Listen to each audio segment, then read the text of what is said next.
약속하신 하나님의 말씀이었습니다. 여러분, 지난 주일은 사람들에게 잘 알려진 절기는 아니지만 지난 주일은 삼위일체 주일이었어요. 부활하신 예수님께서 40일 후에 하늘로 승천하셨고요. 승천하신 지 또 며칠 만에 약속하신 성령을 보내주셨습니까?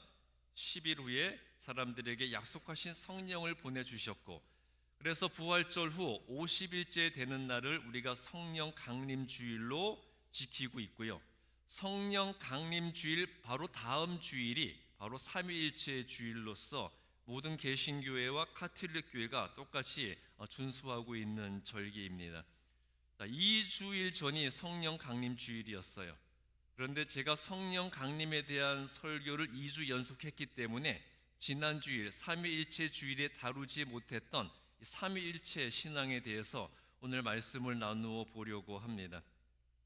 삼위일체 주일은요, 초대교회부터 지금까지 계승되고 있는 이 삼위일체 교리가 우리 기독교 신앙의 핵심이라는 것을 인정하면서 오직 교회의 머리는 성부, 성자, 성령 삼위일체 하나님이어야 한다는 것을 고백하는 절기예요. 여러분, 우리 교회에서 누가 제일 높습니까? 교회에서 누가 제일 높아요? 목사님? 제가 우리 교회에서 제일 높았나요? 전혀 몰랐던 사실인데요.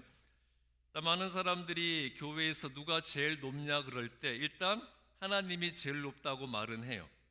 그런데 하나님은 눈에 보이지 않는 분이잖아요.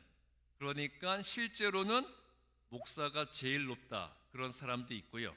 또 반면에 목사는 언제든지 교회를 떠날 수 있는 사람이기 때문에 성도가 교회의 주인이고 그래서 성도들이 가장 높다 그렇게 말하는 사람도 있어요.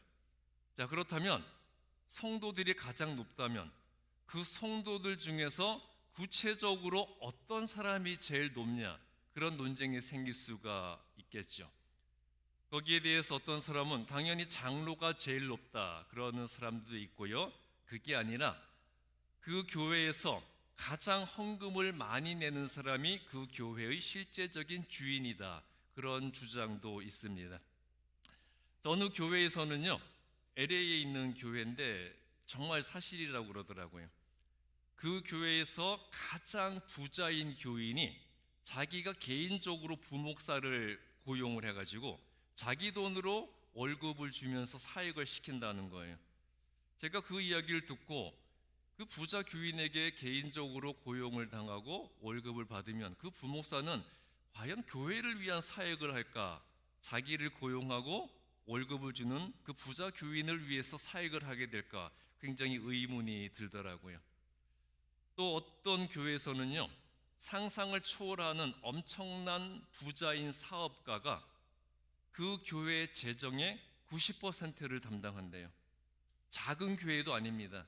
꽤 큰 교회인데도 그 사업가 장로 한 명이 교회 재정 예산의 90%를 감당한다는 거예요. 그래서 그 장로는 그 교회 담임 목사에게 설교와 선교 이외의 어떤 사역에도 관여하지 못하게 하고요. 그 외의 모든 사역은 교역자를 청빙하는 문제부터 임원을 선정하는 것, 그리고 교회 모든 사역을 그 장로가 자기 의지대로 한다는 그런 이야기도 들었었습니다. 자, 그 어떤 경우이든지 간에 교회에서 가장 높으신 교회의 주인은 하나님이다. 이 말은 그냥 허울뿐인 그런 슬로건인 것이고요. 실제로는 목사이건 장로이건 사람이 그 교회의 주인이 자리를 차지하고 있는 것이 현실이에요. 자, 이렇게 교회에서 하나님의 영향력은 점점 줄어들고 있고요. 예수님의 존재감은 점점 더 희미해져 가고 있고 성령의 역할은 갈수록 작아지고 있습니다. 이와 같이 교회 건물은 점점 더 커지고 화려해지는데 그 안에서 하나님은 더 작아지고 있고요. 또 더욱더 다양화되고 있는 사역, 그 교회 사역 안에서 나의 자아, 내 존재감은 점점 더 커지지만 예수님의 존재감은 더 작아지는 이러한 시대에 교회 안에서 더욱더 커져야 하실 분은 오직 예수님뿐이다. 그것을 우리가 분명히 깨달을 수 있어야 하겠습니다. 자, 교회에서나 내 자신에게서나 오직 예수님만이 주인이시고 예수님만이 가장 크신 분이 되어야 돼요. 어떤 경우에도 나를 높이지 않고 내 권위를 내세우지 않고 내 능력과 지혜에 의지하거나 내 능력과 지혜를 과신하지도 않으면서 세상을 창조할 때부터 지금까지 세상의 모든 역사와 인간들의 모든 삶을 주관하시는 하나님의 능력과 예수님의 지혜와 성령의 도우심만을 의지해야 하는 겁니다.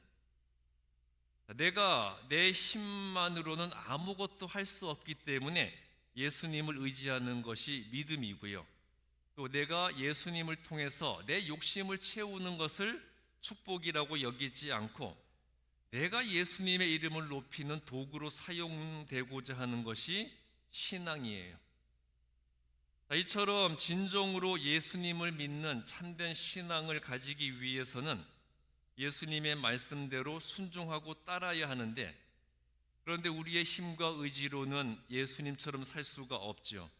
또 예수님의 모든 말씀을 다 따르고 지킬 수도 없기 때문에 내 모든 것을 다 내려놓고 내 안에 성령을 주인으로 모시고 성령의 도우심을 힘입어서 살아야 하는 거예요.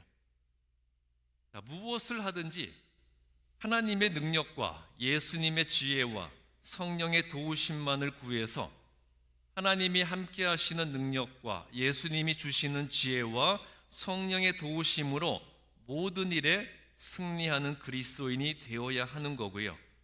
그래서 내가 믿는 예수 그리스도가 바로 살아계신 하나님이라는 것을 증거하는 자가 되어야 하겠습니다. 자, 그렇게 해서 그리스도인은 자신의 능력으로 살아가는 자들이 하나님의 능력과 예수님의 지혜와 성령의 도우심을 받으며 사는 사람들을 절대 이길 수 없다는 것을 내 삶을 통해 증거하는 자들이 되어야 하는 거예요. 자, 오늘 구약 본문 창세기 1장 26절은 삼위일체 하나님의 천지 창조 이야기죠. 하나님께서 천지를 창조하실 때, 특별히 인간을 만드실 때 어떻게 말씀하셨죠? 우리가 우리의 형상을 따라 우리의 모양대로 사람을 만들자라고 하셨어요. 왜 우리가 인간을 만든다고 하셨을까요? 여기서 우리라는 말은 성부, 성자, 성령, 바로 이 삼위일체 하나님의 완벽한 협력에 의해서 천지 창조가 완성되었다는 것을 증거하고 있습니다. 자, 이와 같이 태초부터 한 분이셨던 하나님, 즉 성부, 성자, 성령, 삼위일체 하나님은 우리 기독교의 가장 근본적이고 본질적인 교리예요. 성부 하나님과 성자 하나님과 성령 하나님은 하나이십니다. 그런데 이 삼위일체를 설명한다면서 물이 얼면 얼음이 되고 그 물이 증발하면 수증기가 된다, 그렇게 설명을 하려고도 하고요. 또 누구의 자식인 한 사람이 누구의 자식이자 동시에 누군가의 부모가 되고 또 누군가의 남편이 된다, 이런 논리로 삼위일체를 설명을 하려고 하는데 이 설명이 맞는 설명이에요? 틀린 설명이에요? 성경 공부 다 하셨잖아요. 다 가르쳐 드렸는데, 자, 이런 설명은 정확한 설명이 아니죠. 이런 설명은 정확하지 않고요. 성부, 성자, 성령은 각각 존재해요. 각각 따로 존재하지만 그 본질은 같다는 개념만 우선 이해하시면 됩니다. 즉 한마디로 정의하면 삼위일체란 성부, 성자, 성령이 각각 따로 존재하지만 본질상 같다는 거예요. 따로 존재하시는 분인데 똑같은 인격과 성품을 가지고 계시고 똑같은 능력과 권위와 권세를 가지고 계시다는 거죠. 그렇기 때문에 존재적으로도 같다는, 하나의 존재라는 의미는 아닙니다. 성부, 성자, 성령께서 본질상 같다는 거예요. 이러한 삼위일체의 신적인 의미 외에 세상에서도 이와 비슷한 다양한 말들이 있어요. 여러분 잘 아시는 군사부일체. 군사부일체는 뭡니까? 왕과 스승과 아버지는 하나다. 즉 왕과 스승과 아버지는 하나처럼 여기면서 똑같이 존경해야 한다는 거죠. 또 조직폭력배를 배경으로 했던 어느 영화에서는 두사부일체라는 말이 나왔습니다. 두사부일체 뭘까요? 두목과 사부와 아버지는 하나다. 자, 그런 말도 있었고요. 또 아내와 부인과 마누라는 하나다. 자, 그런 말도 있고요. 또 요즘에 애완동물 많이 키우시잖아요. 지금은 애완동물이라는 말도 안 쓰죠. 인생을 같이 사는 반려자라고 해서 반려동물이라고 하는데, 이 반려동물 시대를 맞이해서 개와 고양이와 사람이 하나 되어서 즐겁고 행복한 가정을 이룬다. 그런 말도 있습니다. 여러분, 이 삼위일체는요, 세상과 인간의 역사에서 다양한 역할을 하시면서 모든 만물을 주관하시는 하나님의 사역이 전능하시다는 것을 말하는 것이고요. 또한 시간과 공간을 초월해서 언제 어디에서나 다양한 모습으로 존재하시면서 인간의 존경과 경배를 받으시는 하나님의 절대성에 대한 표현이에요. 또한 세상에서 사용되는 이 다양한 유사한 표현들도요, 타인에 대한 존경심과 또 다른 사람이나 혹은 다른 존재들과의 화합과 교제에 대한 말들입니다. 자, 그런데 완전히 새로운 신삼위일체 이론이 등장을 했어요. 삼위일체는 성부, 성자, 성령은 하나이시다 이건데, 신삼위일체 이론이 등장했습니다. 바로 하나님과 교회와 목사는 하나다. 그런 주장이 나왔습니다. 많은 대형 교회가 이 아버지 목사에서 아들 목사로 소유권이 고스란히 넘어가면서 실제로 교회에서 일반 기업과 같은 세습이 되고 있는데요. 막상 당사자들은 세습이 아니라 계승이라고 주장을 하면서 종교적 또 사회적 물의를 일으키고 있죠. 교회의 세습이 유행처럼 번지면서 사회적 물의를 일으키니까 각 교단은 교단법으로 교회 세습을 금지했어요. 그러나 하나님과 하나이신 목사님은 이 법 위에 존재하는 분이시기 때문에 교단 헌법은 안중에도 없고요, 그냥 서슴지 않고 교단 헌법을 어깁니다. 자, 그런데도 교단은 교단보다 힘센 그 대형 교회와 대형 교회 목회자의 그 위세 앞에서 그냥 용비어 청가를 부르면서 그 세습을 합리화하고 합법화시켜 주기에 여념이 없어요. 자기 아들과 한 몸 한마음이 되어서 한마음으로 한 몸으로 일치가 되어서 교회를 접수한 어느 대형 교회 목사는 이런 말을 했습니다. 교인에게는 3대 중심이 있는데 하나님과 교회와 담임 목사다. 그렇기 때문에 담임 목사의 뜻은 곧 하나님의 뜻이다. 자, 이렇게 해서 신삼위일체론이 등장을 했습니다. 자, 아버지 목사가 교회의 주인이고요, 아들 목사가 다음 주인이고, 또 그 아들의 아들이 교회를 또다시 물려받게 되면 이게 어떻게 되는 겁니까? 처음 교회를 물려받은 아들 목사는 그 아버지 목사의 아들이지만 또 자기가 교회를 물려준 자기 아들에게는 또 아버지가 되고, 그 아버지가 아들이고 아들이 아버지 되는 삼위일체가 이루어지는 거죠. 이렇게 3대에 걸쳐서 삼위일체 세습이 이루어지는 거예요. 그런데 실제로 3대에 걸쳐서 이미 삼위일체 세습이 이루어진 교회도 많이 있습니다. 여러분, 성경 어디에도 나오지 않는 자신들만의 궤변을 진리라고 주장을 하면서 자신들이 움켜쥐고 있는 그 욕심과 탐욕으로 인해서 교회를 세상의 조롱과 멸시와 손가락질의 삼합체로 만들어 버렸어요. 그들의 전횡을 막기 위해서 교회 세습 금지를 교단 헌법으로까지 정했지만 이 신삼위일체의 권위는요, 교회 헌법조차도 무용지물로 전락을 시켜버렸습니다. 종교개혁이 발생한 지 500년이 넘었는데 그 개혁의 주체였던 교회가 지금은 개혁이 대상이 되어버린 것이 오늘날 교회의 비참하지만 반드시 직시해야 할 현실이에요. 그렇다면 이 신삼위일체, 하나님과 교회와 목사는 하나다, 이러한 사상의 근원은 어디서 생겨난 것일까요? 성부, 성자, 성령, 삼위 하나님은 한 분이라고 하니까 한 분이 세 개의 지분을 가지는 것은 불합리한 거죠. 불합리한 거니까 뭉퉁거려서 하나로 합쳐서 하나님 한 분으로 쳐버리고, 그리고 성령의 자리에 교회가 들어가고요, 성자 예수님의 자리에 누가 들어간 거겠어요? 목사가 그 자리를 차지하고 앉게 된 거죠. 많은 교회에서 목사가 예수님을 밀어내고 그 자리를 대신해서 차지한 지는 오래됐습니다. 육신의 존재를 입으신 예수님을, 육신을 입은 예수님의 존재를 자기가 하나님의 직통 계시인이라고 자부하는 목사가 대신한 거고요, 눈에 보이지 않는 관념적 존재인 성령의 자리를 교회라는 개념이 대신하게 되었어요.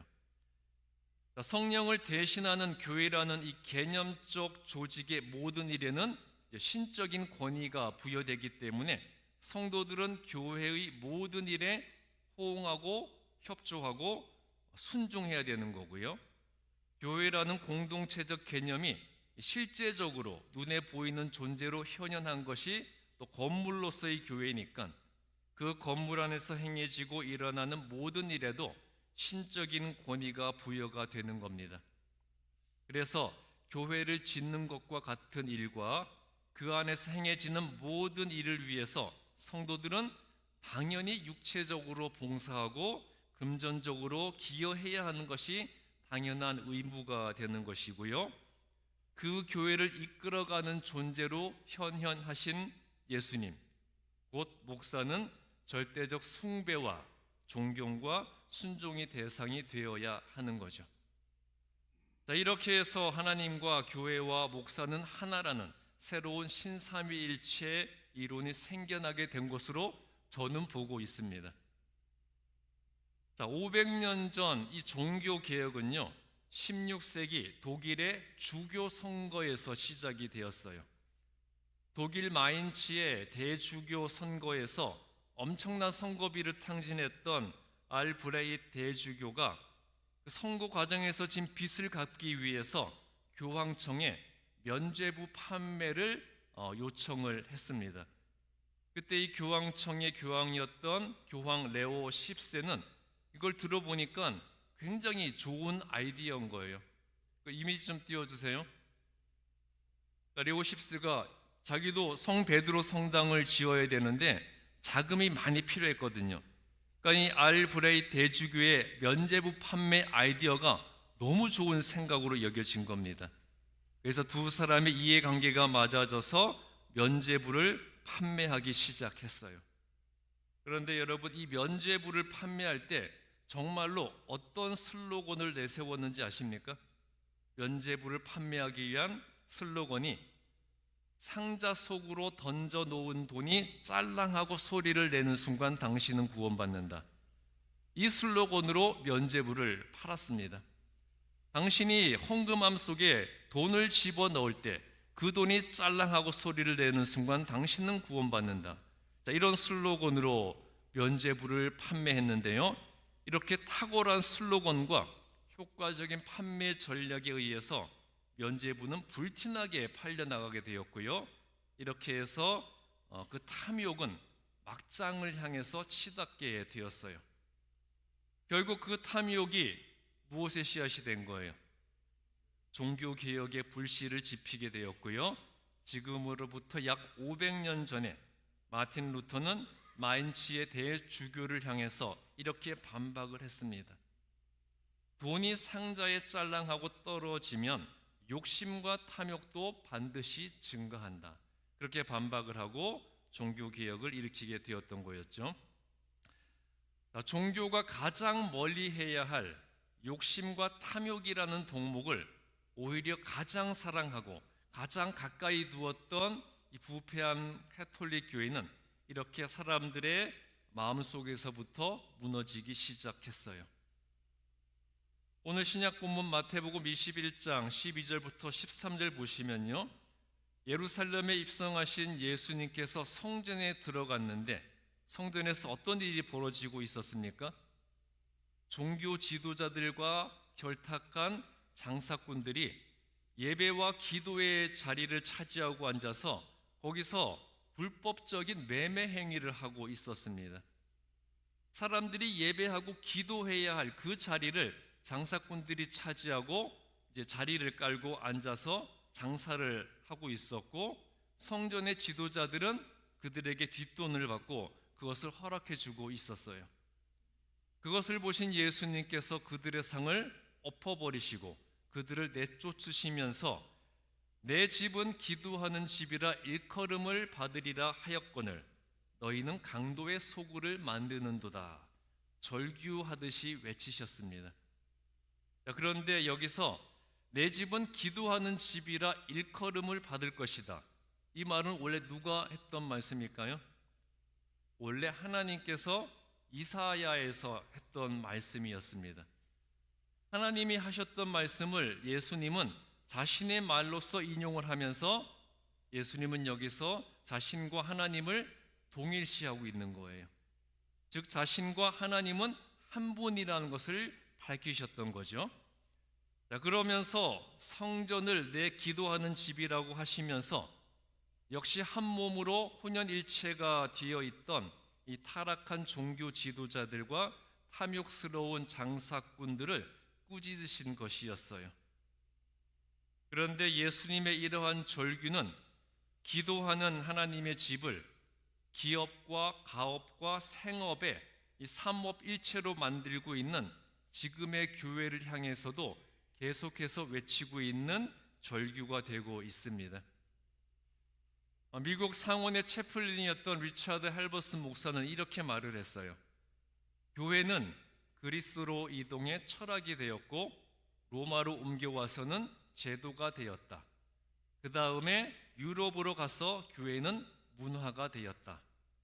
마침내 미국으로 왔을 때 교회는 기업이 되었다. 이 말을 인용해서 한국의 어느 영화 감독은 한마디를 더 붙였습니다. 미국에서 기업이 되었던 교회가 한국에 와서는 대기업이 되었다, 그런 말을 했습니다. 여러분, 이 목사가 목회를 할 때요, 조심해야 될 것 세 가지가 있다는 말을 해요. 자, 목사가 목회하면서 조심해야 될 세 가지 무엇일까요? 돈과 여자와 권력이라고 합니다. 그러니까 여자는 육신의 정욕을 말하는 거겠죠. 그러니까 목회자는 목회를 하면서 돈과 육신의 정욕과 권력을 반드시 피해야 한다는 거죠. 그런데 이것은 비단 목사들뿐만 아니라 모든 사람들이 다 조심해야 할 것이고요. 특별히 누가 조심해야 되겠습니까? 목사만이 아니라 모든 그리스도인들이 다 조심해야 할 것들이죠. 이 세 가지, 돈과 육신의 정욕과 권력 때문에 교회가 기업이 되어버린 거고요, 성도들은 교회를 어지럽히는 장사꾼들이 되어버리는 거잖아요. 그러니까 이 세 가지가 없어져야 돼요. 즉 삼불일체가 이루어져야 하는 거죠. 오직 삼위일체 하나님만을 높이고 삼불일체, 즉 돈과 육신의 정욕과 권력의 추구는 없어야 하는 것이고요, 또 삼업일체, 즉 교회를 기업과 가업과 생업의 장소로 여기는 목사와 성도들이 없는 교회, 그래서 오직 기도와 말씀과 말씀대로 행하는 것만이 있는 교회가 하나님이 기대하시고 예수님이 말씀하셨고 성령이 기도하시는 바로 그 교회일 겁니다. 교회에는 무엇만 있어야 된다고요? 기도와 말씀과 말씀대로 행하는 것. 그 교회가 바로 삼위일체 하나님, 하나님이 기대하셨고 예수님이 말씀하셨고 성령이 기도하시는 교회의 모습입니다. 여러분, 우리 주반석교회 성도님들은 성부, 성자, 성령 하나님이 주인 되시는 교회를 세우는 그런 성도들이 되시기 바랍니다. 그리고 성부, 성자, 성령이 내 삶의 주인이 되시는 참된 그리스도인들이 되시기를 주님의 이름으로 축복합니다. 기도하겠습니다. 성부, 성자, 성령 하나님께서 우리의 삶을 이끌어 주심에 감사를 드립니다. 우리 교회가 삼위일체 하나님이 주인이 되는 교회가 되게 하여 주시고, 또한 삼위일체 하나님께서 우리 삶의 주인이 되어 주시옵소서. 예수 그리스도의 이름으로 기도했습니다.